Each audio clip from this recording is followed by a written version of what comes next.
like, bro, yeah, she got a kid. Look at his back. Oh my god.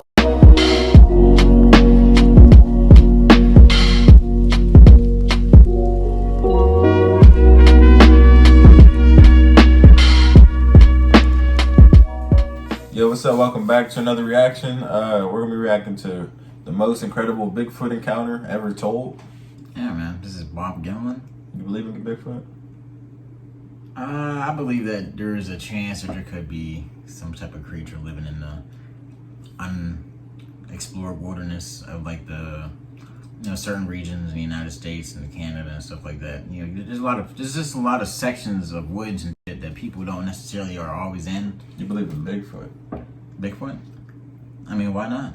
I mean, there's evidence that the Indians were talking about it before any type of colonial, mingling with Europeans or anything like that. So it's not like it's a story brought over from Europe. You know, Europeans, people on the frontier had stories about it. I don't know. I don't necessarily believe that everyone's story is true about Bigfoot, but the fact that we're the ones seeing them. So you got to understand how many times they probably see you, or how many times you probably unknowingly came across a Bigfoot. You don't even know. You could be walking past a trail, walking past some woods. You could be walking past a regular person. I don't know if Bigfoot's on a regular person. That's one thing too that people been talking about, like the government will want to keep things like this on wraps. Like maybe Bigfoot's not as dumb as you think. Like he's not like other primates, There's something Other primates. You think he's a primate? I don't know what you would classify Sasquatch as. I just know, look. He could be a bear. I don't know, look.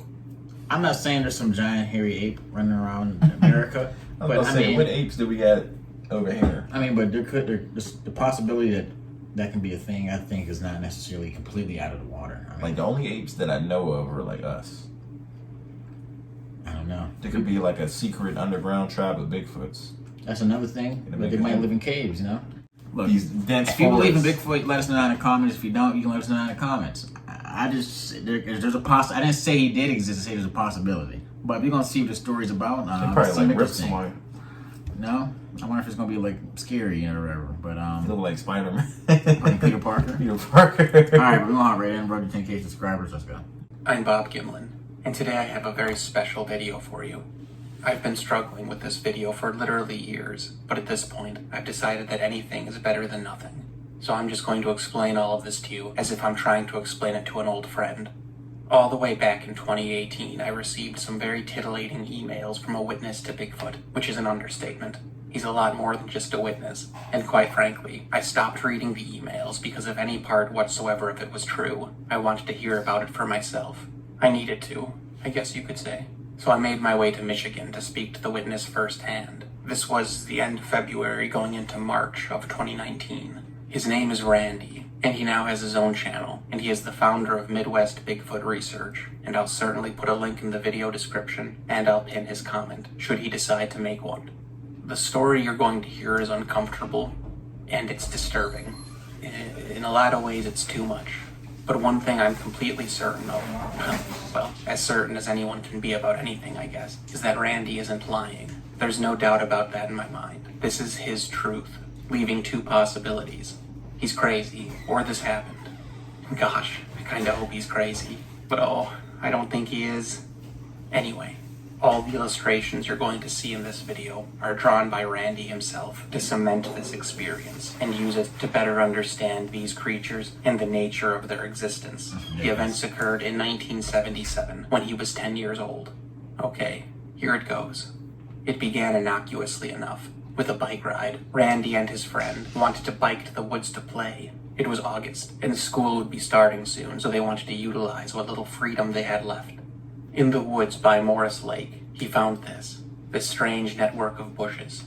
They were hollowed out, and some of them were tall enough that he and his friend could almost stand up.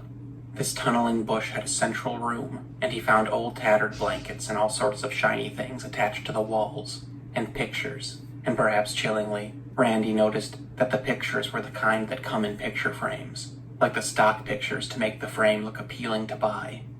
As 10-year-olds, they thought it was cool and didn't think too much of it, and they continued on with their day and came back. But the sun had set, and it had gotten dark by the time they arrived, and they couldn't find Russell or Mike. so it's dark and they can't find their friends. So they decide to set up a little camp with their sleeping bags. About an hour later, after they had just gotten situated, they heard Russell, the older boy from before, yelling for his friend Mike, over and over again, Mike, Mike, Mike. This drawing is not what Randy saw, rather, it's the reason that he heard Russell shouting for his friend. Then they started to hear other things, growls and screams, and according to Randy, these noises could not have been the result of any human. They were so frightened by the growls and screams that they got on their bikes and left. Randy told his parents what happened, and they laughed. His dad said he knew the boys would chicken out. The next morning, they set out to get their tents and sleeping bags, which they had abandoned, and this is what they found there. Russell was talking to Channel 13 News, and they weren't allowed into the vicinity where they had left their stuff. It seems that Mike had gone missing. He would be found 24 hours later, and he would never speak about what happened to him in those woods. However, it was blamed on a recently hired school bus driver. Randy did not put this together until much later, but a few days after this incident, he believes that he and some friends had spent an afternoon chasing a dog that wasn't a dog. According to Randy, these creatures are just as comfortable on 4 legs as they are on 2, especially when they're younger. About a week later, one of Randy's friends, a boy named Tim who lived a mile away, which was the closest house to where Randy lived, abruptly stopped socializing. And Randy thought this was strange, so one day at school, Randy asked Tim why he hasn't been around, and Tim said he'd been busy with his pet orangutan. And Randy thought, well, Tim's gone crazy. So on a weekend, Randy walks to Tim's house to see if Tim wants to play. Tim wasn't there, but the babysitter said that Tim was in the cornfield, quote, playing with a troll. And the babysitter said he was playing with a troll. The babysitter thought it was a troll? Yeah, the babysitter said it was a troll-like looking thing. And in the cornfield. In the cornfield. That's 50 feet away from the house. Yeah. So Randy went out back, and he found Tim sitting right beside the cornfield, with all of his toys scattered around. Randy didn't expect to see anything, of course, until he did. And I guess this is what he saw. Wow, man. Tim informed Randy that the creature's name is Mike, and that he can say his name. Now, in hindsight, Randy believes that he learned the word after the incident where people were shouting for the human Mike in the woods all night. Tim informed Randy that the orangutan doesn't like clothes. After regarding Randy skeptically for a good amount of time, Mike the Sasquatch emerged from the cornfield and grabbed Tim's arm, as if trying to take him into the cornfield. Tim was not alarmed by this. Rather, he playfully said, "Knock it off, what are you doing, Mike?" He was in the hayloft for a few minutes when he heard the door open. He thought it was his dad coming to talk to him about something, but it wasn't. It was Mike, the orangutan. Oh, no. And after regarding Mike hesitantly for a while, they began to play. And the first thing they did was Can you press imagine being in that? and Randy marveled at what flexible feet orangutan I have. feel like maybe This close, is one of but the we ain't reasons this he was close. so convinced that Mike was an escaped pet, because he was so calm, indicating, of course, that he was accustomed to interacting Both with is. people. Randy told me that when he was a kid, he had a penchant for making noises. So like if he heard a noise, he would repeat it, as a lot of kids do. And that led to their next activity. Randy would make a noise, and Mike would parrot it, but not only repeat it, he would elaborate on it, and make it impossibly accurate. One time I asked Randy what the Sasquatch sound like. He said however they want to. Randy would meow, and Mike would repeat the same sound. Only Mike's meow was indistinguishable from a cat, and the creature would elaborate on the sound, making it obvious that he understood what the sound was. So as an example, Randy would meow, and then Mike would meow, mew, and hiss. So he wasn't just mimicking. It's as if Mike recognized, that's a cat, this is what cats say. And it was during one of these cat mimics that Mike hissed, at which point Randy describes Mike's face appear as though it was melting or bubbling. Randy now attributes this to infrasound, which is known to have a wide array of effects on whoever hears it, and is also known to be produced by other large mammals. There were ropes coming from the ceiling, What was and that? Mike the orangutan and Randy played with them. It's like and a- this is when Randy got a something really good would indication really of this would, creature's communicate athleticism your, like, and strength. a certain Randy said it was wavelength. alarming to see how That strong he bubbling was. on his face. So playing excitedly, as kids do, He was saying that was like a reaction to him, maybe like the Bigfoot speaking to like a different wavelength. That was like his like mental reaction to that. Maybe that's what he thought he saw, but it's like it would not what's happening. I mean, look, he's playing in a barn with a child, a child Bigfoot. I don't know if any of this is real, but if it is, this is insane. Playing with Beast. You see how bulky that thing is? This thing's supposed to be younger. This isn't even an adult. It's like a child one. Look how strong he is. You look him in the eyes and go. Snatch your throat off. You ain't gonna know what to do. You're gonna cower and piss and shit yourself. That's all you Snatch can. your throat off. And he decided to beat his chest and make an ape noise, like he'd seen in movies.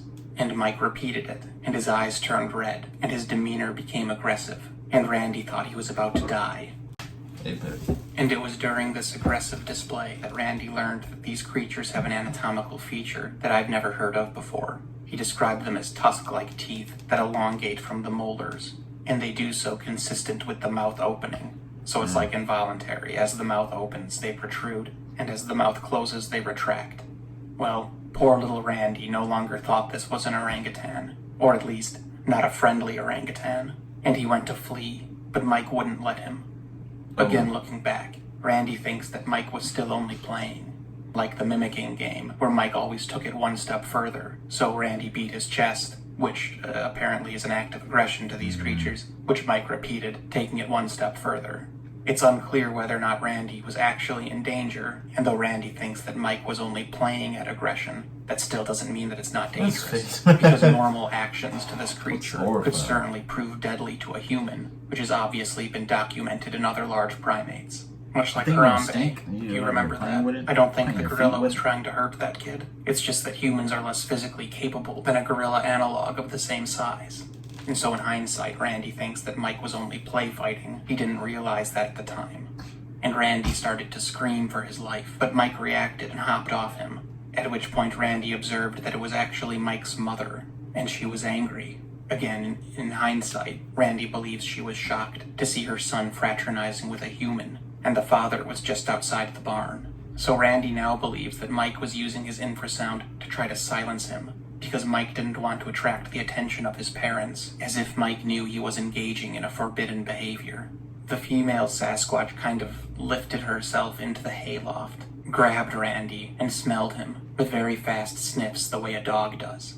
And he said that the Sasquatch picked him up rather roughly to do this, and in the process, the Sasquatch picked him up by the waist and brought him to her nose, so like she wedged her thumb between him and the waistline of his pants, and I guess that immediately broke his pants off. So now he's as he was the day he was born. And then she kind of discarded him, or just dropped him, which, I guess lacerated his thigh. And there's more illustrations of this on Patreon, but I don't think I should show it here. And he didn't draw anything graphic or anything, but it's still too graphic for here. YouTube. And it's at this point that Randy saw the male Sasquatch watching from outside. Meanwhile, Randy's father is approaching with a rifle, and Randy depicted it here. The male could see his father, but his father couldn't see it. Randy's father saw from the kitchen window like two massive hairy figures moving on all fours toward the barn where Randy was playing, so you could see why he would have taken off with protection. At the time, he thought they were bears. The female grabbed Mike and leapt from the loft, but Mike was still holding Randy, so Randy tumbled with them. Again, Randy thinks this is an example of the difference of the physicality between Sasquatch and humans. As a 10-year-old human boy, that was an extremely dangerous fall. But from knowing what he knows now about Sasquatch, he thinks that that would have just been normal, rough and tumble type behavior. Randy's dad appears, and he's cursing and exclaiming in shock. He can't believe what he's seeing. As the adult Sasquatch are retreating into the cornfield, Mike is still being held by his mother, and he's struggling furiously. He somehow escapes her grip and approaches Randy and his father on all fours. Yeah, man, That's pretty crazy. Yeah. Like, if I actually seen like a Sasquatch, I don't really know what I would do. Like, yeah, it's just a whole different creature, bro. it look like bulky and They gotta be they that can like bulky. lift you up and like throw you. Not much mass they gotta move around, and just the way they gotta be able to maneuver through their environment and just get away from, especially people. It's just like a stronger version of us, but like a I'll say most 10 times more stronger. sophisticated than like apes. You know, when people say they see them, they say that their face almost seems human-like. Like there's not a lot of there's a lot of hair on their bodies, but you don't really see a lot of hair on their face. And you say there's like a lot of human-esque features on the Sasquatch face. It's not completely human, like the nose and stuff. It's still reminiscent of like, you know, like gorillas and almost, but it's like, yeah, just completely different build. Like he was talking about how like you're crawling on all fours and stuff. And it's just, It's a lot. It's a different type of thing. But yeah, this is part one. I'm gonna react to the rest of this at some point, you know, so be on the lookout. If you enjoyed this, let us know. You know, this is a little different from what we usually react to. You know, want to experiment, see if you guys like this type of stuff, you know. Right, hit that like button, subscribe, and share. We'll see you next time.